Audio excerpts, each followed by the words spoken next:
So প্র্যাগম্যাটিক্যালি যদি আপনি দেখেন, আমাদের এই নির্বাচন নিয়ে সবচেয়ে বেশি কনসার্ন হওয়ার কথা ভারত। দেশ কোন দিকে যাচ্ছে, কি হচ্ছে না হচ্ছে। আমাদের মাননীয় প্রধানমন্ত্রী, সাবেক প্রধানমন্ত্রী বললে আবার অনেকে মাইন্ড করেন, ফেসিস্ট বলতে জোর করেন, এটাও ফেসিজম কিনা আমি জানি না। ভদ্রমহিলা এখন ভারতে আছেন, আমিও ছিলাম ভারতে 5-6 বছর। সো একটা বিশ্ববিদ্যালয়ে পড়াতে হতো, ওখানে ছিলাম। তো এখন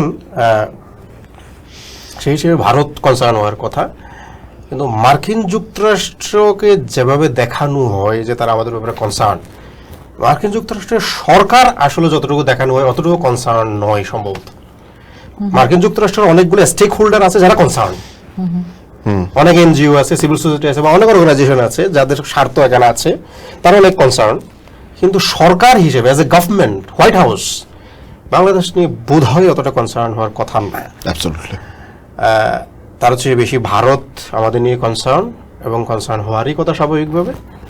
সে ভারত চীন এরা যেহেতু ভারত কনসার্ন, ভারতের জন্য চীনকে কনসার্ন হতে, এখন আবার ভারত চীন বন্ধু হয়ে গেছে, যেহেতু আমেরিকার কাছ থেকে কিছুটা ঝামেলায় পড়ছে মোদি সাহেব। তো এই জিওপলিটিক্যাল কনটেক্সটে আসলে রাশিয়া তত বেশি এগুলোতে ইন্টারফারেন্সে যায় না, আপাতত যাচ্ছে না, সে নিজে প্রবলেমে আছে। সো ওয়ার্ল্ড অর্ডারে এই মুহূর্তে আমাদের বিষয়টা গুরুত্ব দিয়ে দেখার অবস্থানে আছে হলো ভারত আসলে।